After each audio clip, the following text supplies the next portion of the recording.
Hello. Happy Sunday in the house. Happy Sunday to you. Happy Sunday to you. Happy Sunday, dear Wolfpack. Happy Sunday to you. I was supposed to have my merch up by this weekend, but I think it may be Tuesday, and I'm gonna work on it on Monday. Because I just kind of relaxed this whole weekend. The potholes in Indianapolis are not good. They are everywhere, and they are plentiful, and they are deep. Which is crazy because our winter hasn't really even been that bad this year. But last night I was talking about, I don't know why my camera keeps on sliding. Last night I was talking about how like winter was kind of over, and then today it was cold and it was like flurries, and it's 34 right now. It was like 29 last night when I was vlogging, but it's like really cold outside. And so yeah, I don't know what else I was gonna say. So what did I do today? I got up, I had all these things I was gonna do, and I didn't end up doing any of them. I just kind of laid around the house. I actually read a lot today. And then Alex came home. His thing got cut short, so he was done at like 1:30, and he came home, and then I got up and I went and got coffee. I still have some of my coffee left, and I went and ran a couple errands, and then I came home and I made my videos, and Alex had plans to go out to dinner with his friend Amy to this new sushi restaurant that just opened. And it was a new area. It's right by us, kind of. It's called Ironworks. And there's like a hotel in it, and there's like 5 restaurants. There's like a brunch place. There's like a couple dinner places. And there's like a steakhouse called Provision. And then there's like the sushi place called Blue. And I guess it's like a chain. So anyway, he was like, do you want to go to dinner with us? And I was like, yeah. I was like, I like his friend Amy. She's real sweet. And I was like, well, let me try to get my videos and stuff done, and then I'll go to dinner with you. And then if you guys go out afterwards, I'll come home and do a live stream. So he was like, oh, that sounds like fun. Okay. So I got my videos done, took a shower, and then we met her for dinner. And it was Alex and I, Amy, our friend May, this other girl that I just met tonight, and these 2 other girls that I just met tonight. So, it was fun. We had a good time. We were there for like 2 hours. Longer than that. We were there till like, we were like 2.5 hours, and it was fun. It was really nice. It was very kind of like loungy, and yeah, it was really cool. And they had like an extensive vegetarian sushi menu, which I was kind of surprised about. So I got a house salad with ginger dressing. And then I was so excited because I love miso soup, and I hadn't had it forever. And so we had like 3 waiters, and the main guy, he was really a good waiter, and he was like the corporate trainer, because he kept on coming out, and like at one point he was like, oh, this is why I found out he was the corporate trainer, because this woman was like, she said something about I said, does the miso soup have any kind of like, you know, animal broth in it or whatever? And she's like, no, it's completely vegetarian. And so then they brought out the miso soup, and at that point I had already asked him about the vegetarian sushis, and he was like, are you a vegetarian? Is that why you were asking about the vegetarian sushi? And I said, yeah. And he said, the miso soup has fish broth in it. And I said, oh, I said, okay. I said, she told me that it was vegetarian. He goes, well, I'll take it off. Don't worry about it. So I didn't eat it. But he was really nice. And then I got this one roll that was called the Thai Hippie. And it was like, it was kind of crunchy, and it had like cabbage in it and peanuts. I got peanut like base kind of thing to it. It was really good. And then I got another one that was mushrooms. It was all mushrooms. It was all shiitake mushrooms, and it was really, really good. Totally worth it, and it wasn't super expensive. I was really impressed with the prices at the sushi restaurant, because sometimes you can get a sushi and it can be really, really expensive. And then Alex got this thing, and it was like these little steaks, and then they brought them out on these like hot stones, and so you cooked them like in front of you. You like flipped them on these hot stones. It was very cool. Let's see if the deer are out tonight. I'm passing the deer right now. I bet they are not out. They are not out tonight. So anyway, and then we just sat there and talked forever, and then they were kind of trying to plan where they wanted to go, and our friend Amy was like, she had to go to her niece's birthday party tomorrow, so she was like, I think I just kind of want to go home and go to bed or watch some TV, and Alex looked at me, he's like, I don't really feel like going out either. So we went home, and I was going to do a live stream, but as soon as I got home, I got so tired, and I kind of wanted to just lay in bed with Alex while he watched TV with the dogs. So, I didn't do a live stream. I took a nap instead. I took a nap at 11 o'clock at night. I went to sleep at 11, and I woke up, and it's now like 12 something. Actually, no, it's later than that. It's like it's like right at 1 o'clock, 1:15 or something. But anyway, and I woke up and I took the dogs outside, and but yeah, it was a good day. It was very relaxing. It was very nice.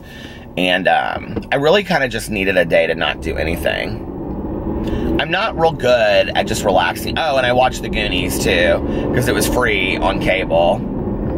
I've been trying to watch all these. We pay so much for cable. I've been trying to go in and like watch all of the on-demand movies for free. So I, whenever I'm like putting up my videos, I like pull up a movie on there, and so it was weird. It was under like, I went underneath the free horror movies, and it was listed as a horror movie. I'm like, The Goonies is not a horror movie, but okay, nice try. But I do want to see that movie called My Friend Dahmer. Have you guys heard of it? That looks really good. So, yeah. That was the day. It was a good day. And now Alex is at home, and he's getting ready to go to sleep. And he is watching, I don't know, some show on TV. He was like or on Netflix. He was telling me about it. Some like mystery kind of show that I don't know. He like, you know the day that I said that he would watch Grace and Frankie and have the whole thing? He had the whole thing done. He just sat there and watched the whole thing back to back. And I'm still not done with it, so. I will say this about sushi though, like I was so full when we left there, and it's like what, 2 hours later, not even, and I'm like, well, I guess it is 2 hours later, but, and I'm super hungry for sushi, or not sushi, I'm super hungry right now.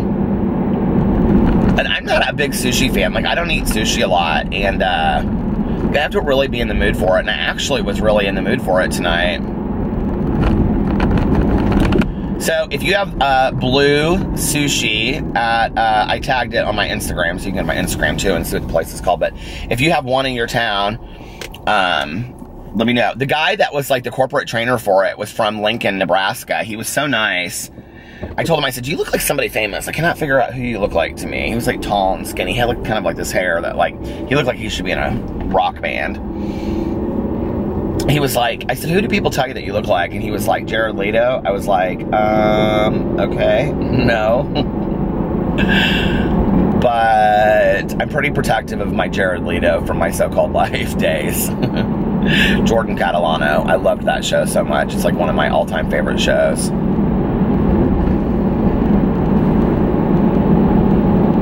Did you guys watch that show with Claire Danes? I can't remember what her name was in the show, but Angela. I so related. I was Angela in high school. Like, I really was. Like, I kind of rode the fence from, like, you know, being real kind of different, and then, like, and being, like, really normal kind of too. You know what I mean? Like, I really was, like, I was not a Ram McGrath. Let's just put it that way. And I definitely was not a Tito. Do you guys know who Tito is? If you didn't watch the show, you have no idea the references I'm making right now. But, like, in the show, like, Rayanne would always say to Angela, hey, have you seen Tito? And, like, you never saw Tito in the whole show. Like, he was never in the show. It was, like, a genius thing they did. And Jordan Catalano would always ask Angela, like, have you seen Tito? Well, like, Tito, if you Google Tito from My So-Called Life, like, Tito, that's also the reason why I named my Peterisms channel My So-Called Healthy Life. But if you Google Tino, it's Tito. If you Google Tito from My So-Called Life, it'll say like a character that was referenced several times that was in a band with Jordan Catalano, but like you never saw him once. Not one time did you ever see him in the whole movie, or the whole show, I mean. And it was only on like 2 seasons, I think, on MTV, which is so crazy because if it came out now, like it would be, you know, on like, it would stay on for, I think, seasons after seasons. It was such a great show. A lot of those people, like Wilson Cruz, that played, I can't think of what his name is that he played, but he played Rand's like best friend that was gay. And then Brian, they all like went on to do stuff except for the guy that played Brian, Angela's neighbor next door.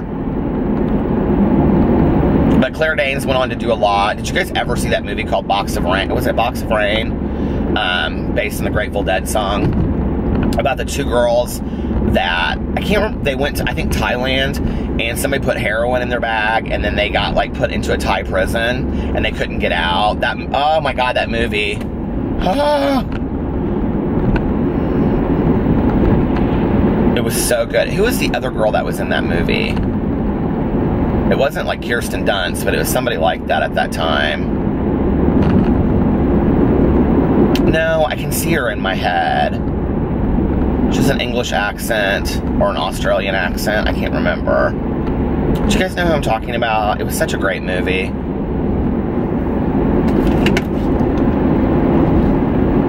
And Claire Danes was kind of a bad girl in the movie.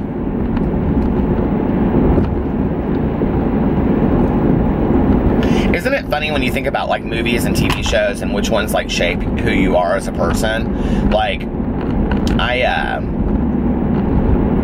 I was thinking about that earlier today because I was like looking through to see like who's like nominated for the Oscars. And I have never heard of any of these movies before. Like, I've never seen any of these movies. I haven't been to a movie theater in a long time. But most of these movies I've never heard of or seen.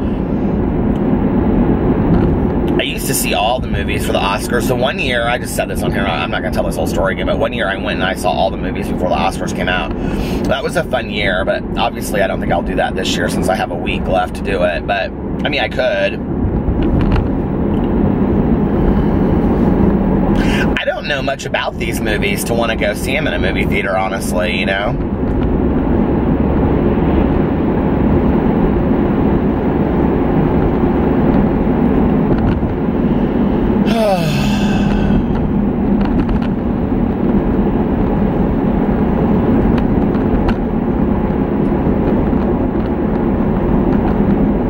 It's cold, but it's pretty outside tonight.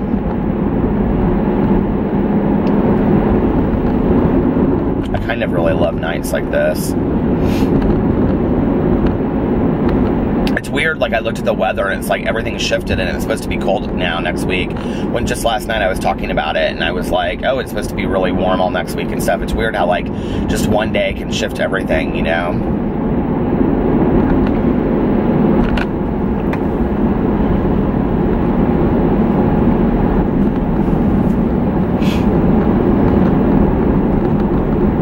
I feel like I need like a new circle to drive. Like I do this long circle and it takes me like halfway like to doing my vlog, and then like I go back the other way, and then like that's almost like 45 minutes.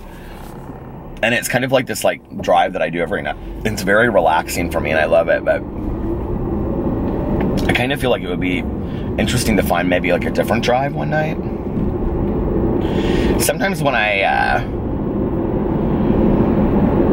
drive into Zionsville, like that little part of town that I sometimes go to,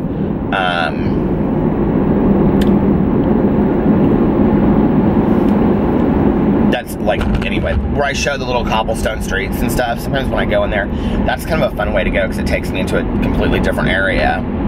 But I haven't done that in a long time. Well, last, like 2 weeks ago, something like that. I read a lot today. I'm having a hard time getting into this audiobook, honestly, that I'm listening to, which is called The Chalkmen. I don't know why.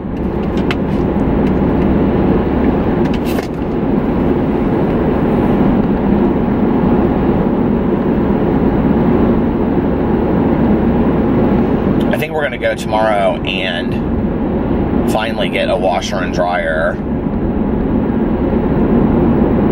Do you know what is so lazy about me? Okay, is that, like, I have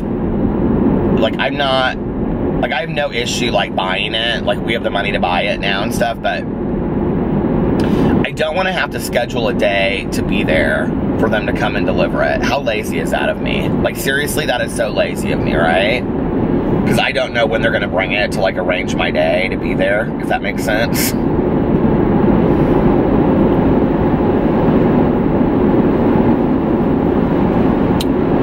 Well, I guess I'll, I just got, like, 10 nasty comments. People are like, are you so lazy that you can't even get up one day?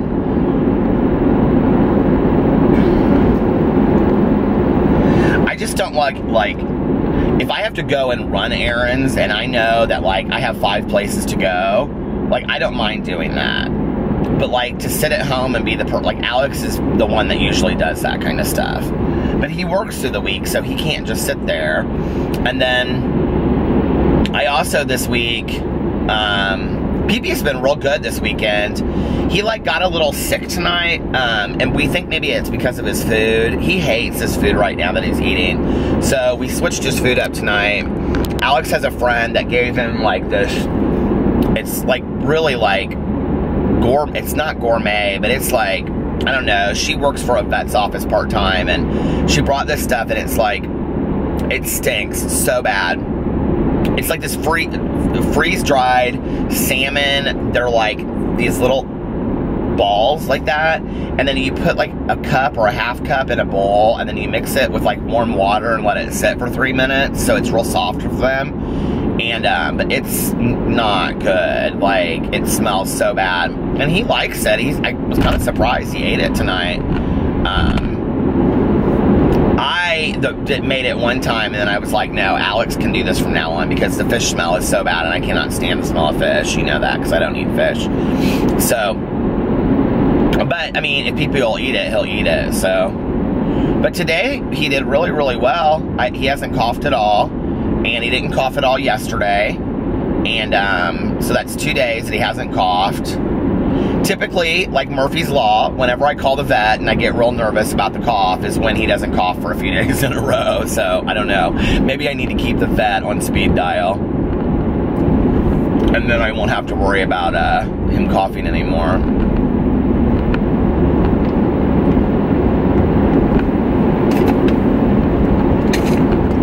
I just wish we could get the cough, like, gone completely, because I think sometimes, like, it just terrifies him, you know, like, when he starts coughing. I mean, he doesn't understand it, and that's the scary thing, like, with dogs and health issues, is that they don't really understand what's going on, you know? And it doesn't make any sense to them, and so, like, one day, you know, they can run around the yard and do whatever, and then the next day, they're, like, coughing, and he's, like, whenever he coughs, he's, like, Somebody left all these, like, comments on, well, a couple of my channels, I think, and they said, is it a reverse sneeze? Like, that's why he wheezes? Okay, first of all, but thank you for your comment, but I just wanted to explain this. Chihuahuas wheeze anyway, like that. Like, they kind of, like, breathe real heavy. He always has, ever since we've had him. Like, well, ever since I've known PP and he was 2, he's always breathed really heavy like that. Chihuahuas just do.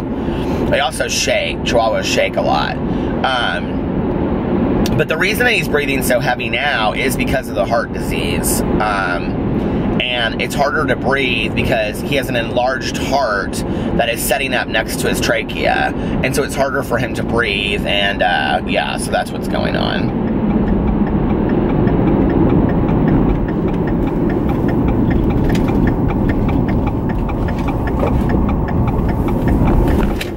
My foot is itching tonight. I don't even know why.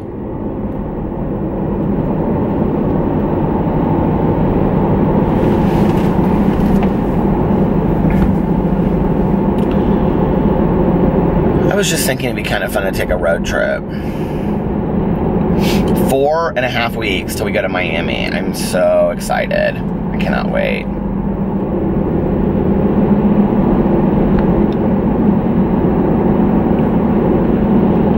That's the neighborhood. I drive by here every night. I've never seen that neighborhood before. That's weird. I've never heard of a George Glass in our school before. Do you ever just, like, drive around and you look and you're like, it's so weird. I never noticed that was right there.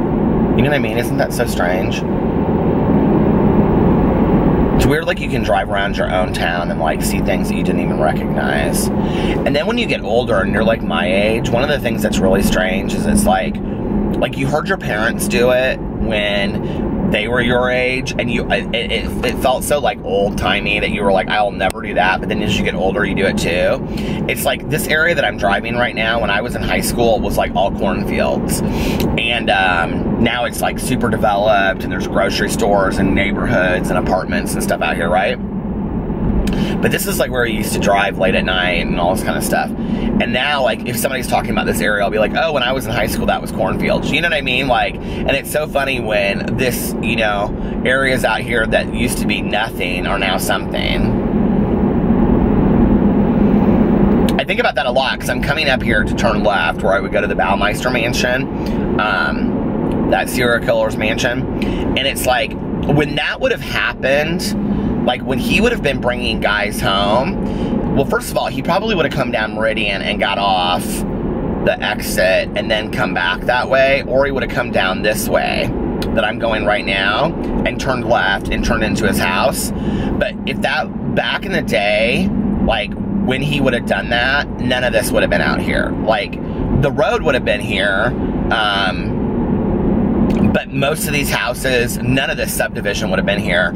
So, like, you truly, if you were, like, driving out here with him, would have really felt like you were in the middle of nowhere. Like, really out in the middle of nowhere, because you were out in the, I mean, it was all farmland back then. And what's weird is that when you look at old, like, news footage of when they went to the house, like, there was nothing else around there. It was just, like, this farm out in the middle of nowhere. If you guys have ever seen the Baumeister documentaries, do you guys know what I'm talking about? Okay, so if you're new to my vlog channel, Herb Baumeister was a serial killer in Indianapolis, and he killed 30 plus gay men. He was also the I-70 strangler. They estimate that they have no idea. Well, they estimate it was like probably 30 to 60 guys that he killed. They were mostly gay. They were all gay. And they have no idea how many total people he probably killed, but they think that he might have been, like, the #1, most, like, biggest killer in the United States, serial killer, that he killed the most people, supposedly, possibly. And, which is crazy. And I didn't even know that until I started, like, watching these documentaries, because I knew we were going to go out there. So I talked in a video about how I had possibly met him at a bar, a gay bar called, it was called Our Place at the time, but it's called Greg's now. And that I remembered maybe, like, having gone to his house, but I was like, there's no way, right? Because, like, how did I go there and, like, make it out alive? Well, the short story of it is that Tanya and I were at a meeting one night, and we were talking to this guy, and somehow it came up. Tanya, like, jokingly said, she didn't jokingly said it, she was like, I'm glad that you guys at least weren't so dangerous back then that you never ended up at that Baumeister house, right? And the guy looked at her and said, oh, we were there, Peter, don't you remember? Like, you and me, and he named off, like, these 2 other people. We went out there for an after-hours party and had, like, cocktails, and that guy wanted us to get in the pool and stuff like that. I was like, I don't really remember this at all. Like, no. And he was like, oh, yes. And he was, like, talking about this shirt that he had on and all this kind of stuff. Well, I did the video, and then these people reached out to me and asked me if we wanted to come and be part of this paranormal investigation that they were going to do. So Melissa and Aaron and I, we went out there and we spent the night out there and did this paranormal investigation and all this kind of, and saw the burn pile, and it was very scary, very spooky, and most of all, at the end, it was just kind of sad. It was really sad to be out there with all of that. So anyway, that vlog is on this channel. It would have been from, like, last summer sometime, and the thumbnail is, like, the house. So you can, I think it's called Paranormal Investigation or something like that. I don't know what it's called, but anyway, it's like you actually get to see the tour of the house and everything. I recorded the whole night. So yeah. So when we, so anyway, when I was watching all the documentaries and stuff about it, like they would show, oh, the other thing was that like when we were at the house, I had absolutely no recollection of being there whatsoever until the very, very end. I went to go use the restroom downstairs and I had like this weird kind of flashback, and I said to the guy that owned the house, I was sitting there and I was like, if we came in through the ground floor where the pool is, I kind of like have this weird feeling of like walking into this house with my friend Jim, and I was like, I should call him up because I haven't talked to him and be like, did we go out there? Like, do you remember going out there? Because he would remember it. But I remembered like going in, and I said to the guy when I went into the bathroom and I came out, I go, did that used to be like because now it's like this massage room, and I said, did that used to be a sauna? And was there by any chance a sauna in this house? And he goes, how did you know that? He goes, that room used to be, I mean, it doesn't look like a sauna now. And he goes, that room used to be a sauna. So, I don't know, maybe I was out there. I have really no memory of it whatsoever. But, when I was watching the documentaries talking about it, because there's so many documentaries on the Baumeister Mansion, The Haunting of Fox Hollow Farms is one of them. They're all of them pretty bad, honestly, but like they're interesting. The Haunting of Fox Hollow Farms, you can watch it on YouTube. It's pretty scary. If you watch it by yourself at night in the dark, they have a bunch of these psychic mediums that go out there and stuff. If you watch it alone, you'll get real spooked, trust me. But anyway, when they show actual police footage of them going out to the house, like in, I think it was like 96, there were, what do you call it? There was nothing out there. There was just like all farmland, and so it sat all by itself. And it would have been the perfect place back then to commit these crimes if you were going to do that, because nobody would have seen you, and his wife was always gone at the lake house. Well, now, this is what's so kind of eerie about it. They still find bones out there all the time. Now, a major housing addition is on the right-hand side of this house, and this thing called the Monn Trail, which is like this path that people walk and run on and bike on in Indianapolis. It goes all the way from downtown, all the way through the north side of Indianapolis. It like goes right by the property. It's so scary. Like, I would never walk by that property late at night by myself. No way. I didn't even like being out there with all those people. It freaked me out. I didn't like it. It made me nervous. That's why I could not be a paranormal investigator. That is why I could not be a Ghostbuster. But then after we did that, somebody put on my thing the other day, they said that they stayed overnight in the Lizzie Borden house. It was the best night of their entire life. Oh my God, are you crazy? There's no way. I could not stay in the Lizzie Borden house. So anyway, but now Melissa and Aaron, they've done a lot of those things. They've done the institutions and the psychiatric hospitals. They've done all of those different places, and they're always trying to get me to go. And you know, it always costs like $200 or $300 to stay there for the night, and then you go do these paranormal investigations and ghost hunting. And I'm like, do you ever see anything? And Aaron's like, oh yeah, this one time. And Melissa's always like, no, we don't see anything. Melissa's like, I really want to be convinced. Like, I want to go somewhere. Like this one, well, here's the thing, is that these people are like serious. They're like very, very serious. They have all this equipment and stuff, and they hook up all of this equipment and motion sensors, and they have these little dotted lights that go over stuff so that if something moves in front of it, you can see it. They have all these very serious recording devices. I mean, you watch movies like Ghostbusters and you kind of like joke about like these paranormal investigations, but like these people are legit serious, okay? Like a lot of money is spent to have the equipment that they use for these things. Melissa and Aaron have Ghostbuster lanyards and tights that glow in the dark that have ghosts on them, okay? Like, that's how serious they are. But what's so funny about it is that they kind of are, like, very, very serious about it when you get there. And, Melissa cracks me up so much. So, Waverly, that's the place that they went to, and the Waverly Psychiatric Facility, and then there was a jail, I think, in Tennessee that they went to, and, like a haunted jail. It was like a haunted prison, not a jail. And there's all these different places they've gone, and they always want me to go. And I'm like, I'll be honest, like, I mean, I don't know that I could do it. I could barely walk into that house that night. And all the lights were on, and we went in there during the middle of the day, and they gave us a tour, and the people that lived there, there was a family that lives there. There's no way. You could not have me live in that house. They swim in the pool and everything where he strangled these poor people. I couldn't do it. I think it's so... It's weird. I do not understand it. I just like, I don't know. But my camera's about to shut off because I'm at 30 minutes. So I will be back in two. Okay, I'm back. Oh my God, I have all this, I don't know what I did. I hit something on my camera and now there's like all this stuff on there. But anyway, I really have no idea what all this stuff is. It's like all this kind of stuff that shows like the dimensions and everything. I probably screwed it up big time, but you know what's interesting about the paranormal stuff is that you would think that like I wouldn't be afraid to do that stuff at all, because like when I was a little kid, there was nothing more than I loved than like getting together with people and like, you know, telling ghost stories and like doing the Ouija board and all. I mean, I loved that stuff when I was a kid. I ate it up and I always wanted to do it. And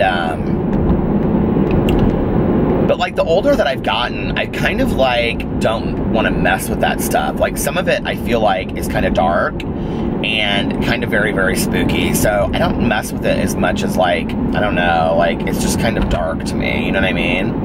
And every time I talk about this on here, there's always like one or two people that are like, you have to be very careful about the negativity that you allow like into your, like if you're talking about that stuff, there's a lot of like dark negativity with it and whatever, which I agree with. But I also think that it has a lot to do with like who you are as a person, which I think is like why a lot of like people that supposedly are psychics or mediums, like they're not like necessarily attacked by negativity and darkness, because they're pretty light people anyway, and a lot of times they believe in like prayer and, you know, God and things like that. And I think it all depends on your attitude about it, you know. And you know, it's interesting because like Melissa's a pretty religious person, and when we would go on these things, she had like this prayer that she said before she went in. It was this prayer of like light, and it was like it just was like a protection prayer, you know. But it was like a Christian spiritual prayer, you know, against stuff. And I don't know, I think it also has a lot to do with your attitude. And she said that to me, and she's like, you know, we've done enough of these now. She's like, I really think that it has a lot to do with your attitude. And she's like, you know, you meet a lot of people whose attitudes are like really negative about it, and they're really kind of dark people. And she's like, then you meet other people that their attitudes are just like really light and friendly, you know, about it, and they're just really interested more in like what happened and like the incident surrounding it. And that was what it was when we went to the Baumeister Mansion. Honest to God, like the people that were there with us were so nice, like, and they all knew that I was kind of freaked out by it. It was all of these very masculine guys, and they were so nice to me. They were like, oh, don't worry about it, and if you get spooked, you know, you can just walk outside. We'll walk outside with you, you know, like it's not that big of a deal, like whatever. I didn't want to be outside any more than I wanted to be inside. They had me up in the woods and everything. I hated it. But anyway, I mean, I didn't hate it. It was interesting for one night, but I was ready to go when it was over. But, you know, like, they were all so nice. And I remember that night driving home, Melissa and Aaron were like, okay, like, this is not typical. Like, these people were like, there's always at least, like, one, like, group in there that's, like, a little kind of, like, dark, weirdly dark about the whole thing, you know? And I was like, really? And they're like, yeah. And that's why you have to, like, when you go on the ghost hunting things, you have to, like, you know, like, surround yourself with the people that are there that are, like, pretty positive and all that kind of stuff, so... But I thought all the people that were there were really positive. I mean, it was just something that they did for fun, you know, going to these different places. And my God, some of them like went like 5 nights a week, you know. I mean, they weren't married or in relationships, and they would have like jobs, but then like, you know, at night they would like go and they would do these like ghost hunting things at these different places. It was interesting to me, I will say this, that after as long as most of them have been doing it, I mean, some of them have been doing it for years and years, like when I would say to them, have you guys like ever really seen anything? Like, their evidence was very lacking, you know what I mean? Like, it was almost kind of a little disappointing, to be quite frank, that they didn't have more, like, you know, evidential fact that about the, like, ghost hunting. And they'd be like, oh, yeah, like, this one time, like, you know, we saw this, like, spirit in the corner, and I'm like, and you have, like, video of it? And they're like, well, we didn't capture it on video. And I'm like, oh, okay, you know? It's like you would think after so many times of doing ghost huntings at, you know, 50 to 100 different places that you would have captured something beyond a shadow of a doubt that would have been fact, you know? Like, that's what I want. I want fact. But at the same time, like, I think, like, if I did have fact, like, if, you know, a ghost or spirit came up and tapped me on the shoulder, I think I'd be scared shitless. I really would. Like, so do I really want that kind of fact? I don't know if I do or not, you know? But you guys remember sitting around when you were a kid and you'd have, like, sleepovers and you would, like, tell ghost stories, and there's always the one about, like, well, like, in Indianapolis, we had Screaming Bridge. I, to this day, have no idea where Screaming Bridge is. I had to pull over at a gas station. It's around here somewhere. It's in, like, I'm in Carmel, Westfield area, and it's around here somewhere. Supposedly, if you go across Screaming Bridge, I don't know the story to it, but apparently this couple was killed on Screaming Bridge or something. They were making out on, there's always that story, you know, the couple that's making out on, like, you know, a bridge or in a park or something, and they get, like, murdered or whatever. I never heard anything about it, but supposedly it's true. It's called Screaming Bridge, and you can hear them screaming if you, like, drive over it late at night. I don't know where it's at. I wonder if it'd even be on a map, like if you even looked it up and put Screaming Bridge in Indianapolis in, if it would even come up. Once I get to a gas station, I'm gonna pull it up, but I doubt it is. Wouldn't that be hilarious? Go into the gas station. I mean, excuse me, do you know where Screaming Bridge is?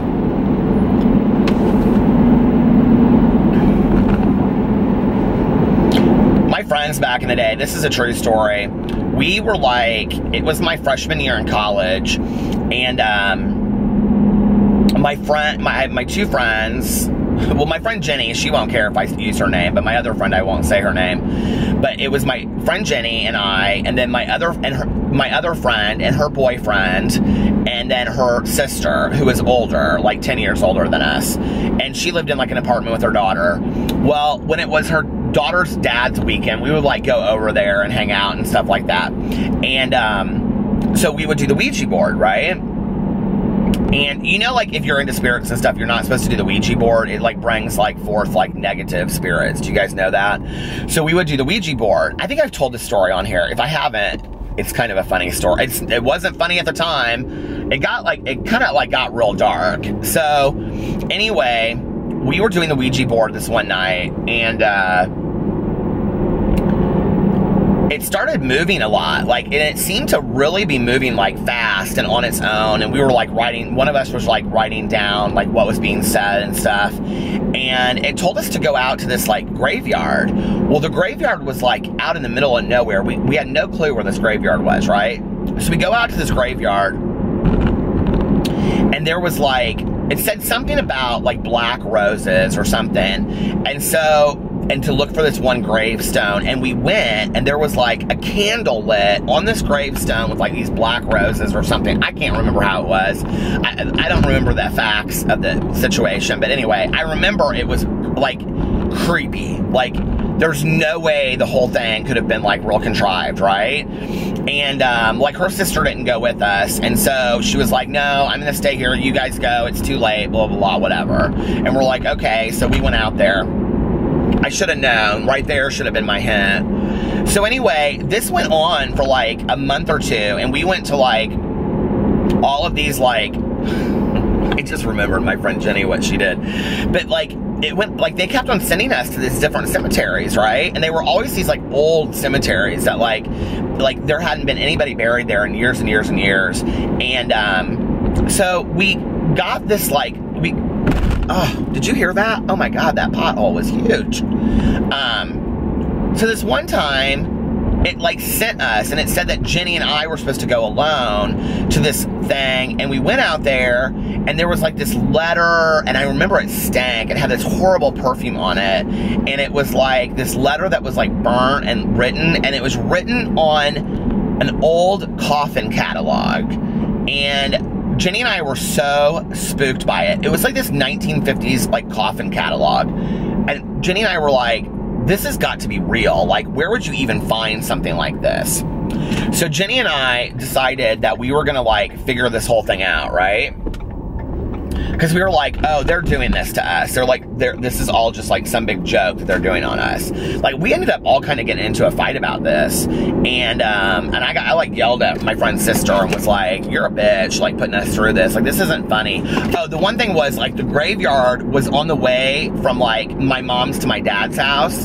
So I had to pass it going out to my dad's house. And at that time, my dad lives on a lake. And at that time, where my dad lives now was completely undeveloped. It was like, it's really developed now, but at the time it was completely undeveloped, and I would have to drive out there late at night, you know, by myself and past this cemetery that we had done all this spooky shit at earlier, and I did not like it. So anyway, Jenny gets dressed up in all black and goes into this funeral home and says something about her, I don't know, like grandmother passing away, and she needs a coffin catalog. We tried so hard to get this coffin catalog. They had no idea what she was talking about. And so somehow it just kind of stopped. My other friend said, she's like, I don't want to do this anymore. She's like, it's really weird, and like, I think you guys are fake. Like, she turned it on us, and she was like, I think you guys are making the whole thing up. We're like, we're not making it up. You guys are making it up. She's like, why would we make it up? Like, I can't believe that you would even insinuate that. My sister is like a grown adult. To find out years later, and they thought it was so funny too, years later that they had made the whole thing up. I'm like, seriously? Like, anyway. I'm gonna look up, I just pulled into the gas station. I'm gonna pull up and look and see if Screaming Bridge still exists.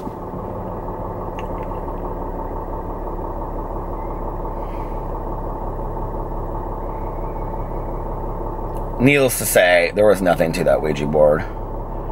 There's like all these Screaming Bridges. It pulls up Arlington, Texas, and Screaming Bridge, Indianapolis. The Screaming Bridge, Zionsville, Indiana.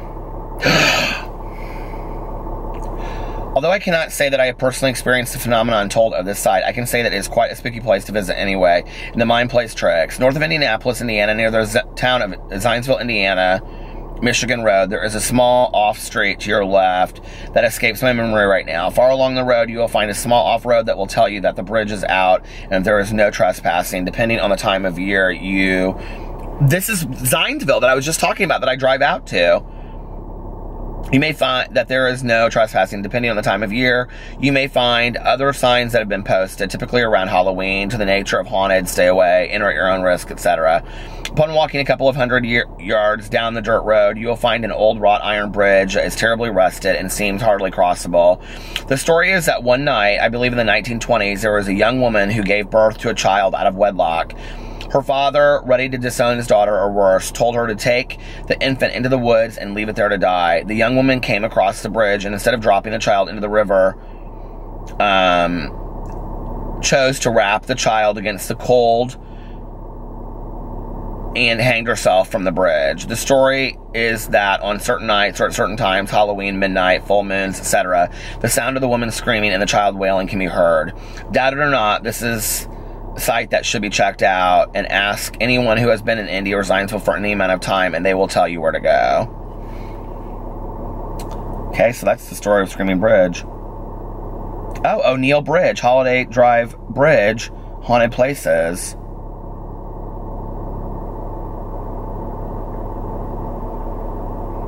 Let's see what it says here.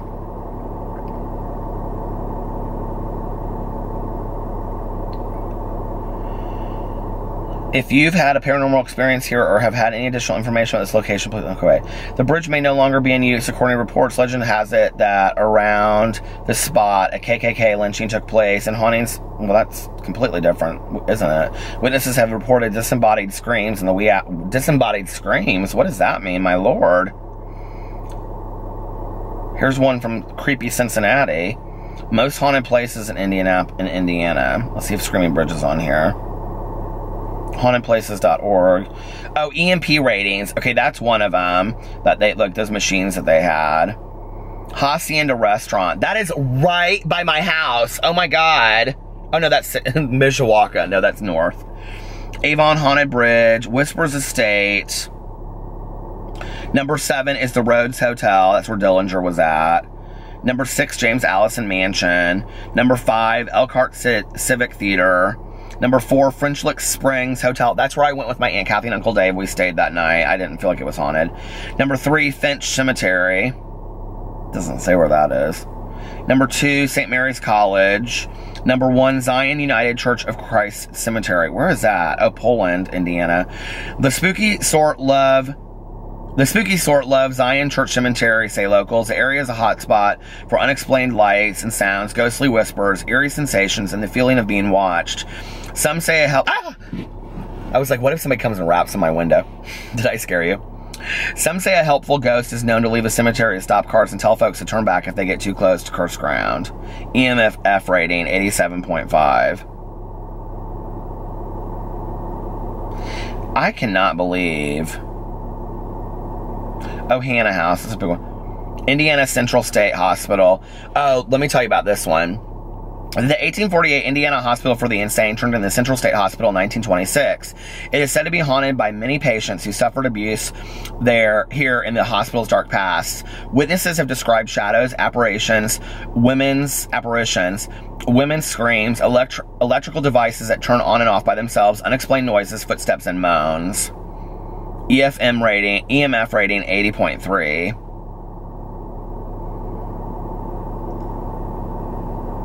Give me just a second. They have like all these like extras. I want to see. The Slippery Noodle Inn. That's where Tanya is tonight. Okay, so let me tell you about Central State Hospital because this is kind of spooky. So, I do not love this chapstick. It's got like this like matte stuff on it. I'm going to throw my cup away, so I'm going to drive right back here. But Central State Hospital, we now have... this guy's like looking out the window at me. Are you an apparition? So anyway, Central State Hospital was the psychiatric hospital in Indianapolis, and even was open like when I was like in high school and stuff. Like, didn't it say like the date on there that it was open? Hold on a second. What did it say the date that it closed? Because I think it was open when I was in high school. I think it closed like right before or right after that. Central State Hospital. It doesn't say where it closed, but if you drive by there, it is so scary to this day, right? Okay, so it's really not, now I don't know as far as being haunted, but I will tell you what's scary about it. I have known so many people that have hopped the fence and gone on in there. It's like this huge campus, right? And it's been around forever. Well, what happened was it lost state funding, and so they just didn't have money. And the reason I know about this is because when I went to school for my graduate degree for social work, it was a hot topic at the time because our homeless population in Indianapolis was huge, and it was as a result of Central State Hospital closing down. And what happened was that they tried to find all of the people that were patients. I mean, there were patients at Central State Hospital that had been there since they were like 15 and had lived there their entire life and were like 70 or 60, right? They had like no business living on their own. They had never lived on their own. They had major psychiatric issues. And what happened was they couldn't find group homes for these people, so they just closed the door and let them go. Well, or they would go into group homes and then they would just leave the group homes and they would just be on the street. So a lot of these people, because Central State was the only place they knew, ended up coming back there and like living in the dark. Like, how sad is that? You know, like they didn't know anything else but this place. They were completely, you know, institutionalized. That all they knew was Central State Hospital. And apparently if you go in there, now this is what I've heard, like that they didn't clean it out or anything, and that if you go in there, it's like basically there's just like everything's just been left. Like, you know, like the hospital curtains are there, the hospital gowns, like paperwork is everywhere, like everything's just been left there. I've heard a lot of people who like went in there and just like stayed overnight or did ghost huntings or just like went in there and shot guns and stuff like that. Like, no, I don't know people like that, but I've heard stories of that. And that they went in there to cut, but it's supposed to be like really sketchy, and there's like a lot of like, you know, like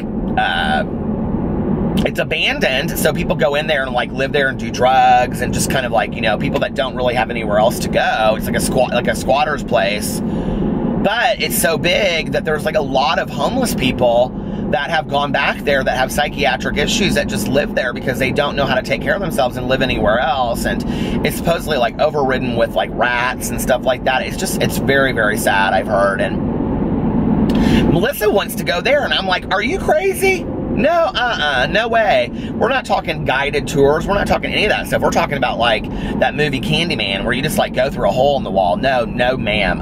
That's some scary shit right there. There's no way. So, did you guys ever see that movie? That's as many times as you'll get me to say it in this car. So anyway, that was a good movie though. But the Central State Hospital thing is really sad.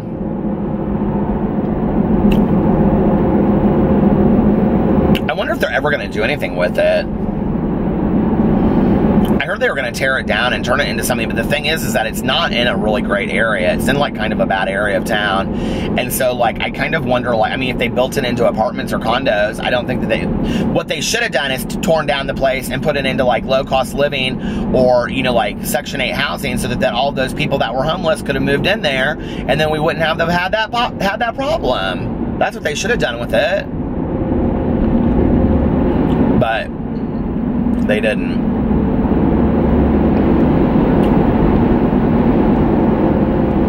When I first got sober, I used to go to a lot of meetings over there.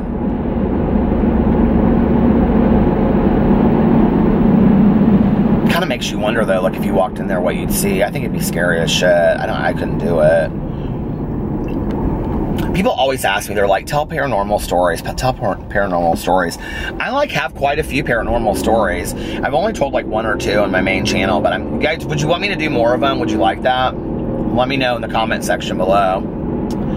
All right, I'm gonna get off here and listen to a little bit of my audiobook and then go home and go to bed so I can enjoy the day tomorrow. And I hope you guys are having a wonderful Sunday. I love you so much. And if you've made it this far, leave a big blue heart in the comment section. And I will talk to you later. Bye.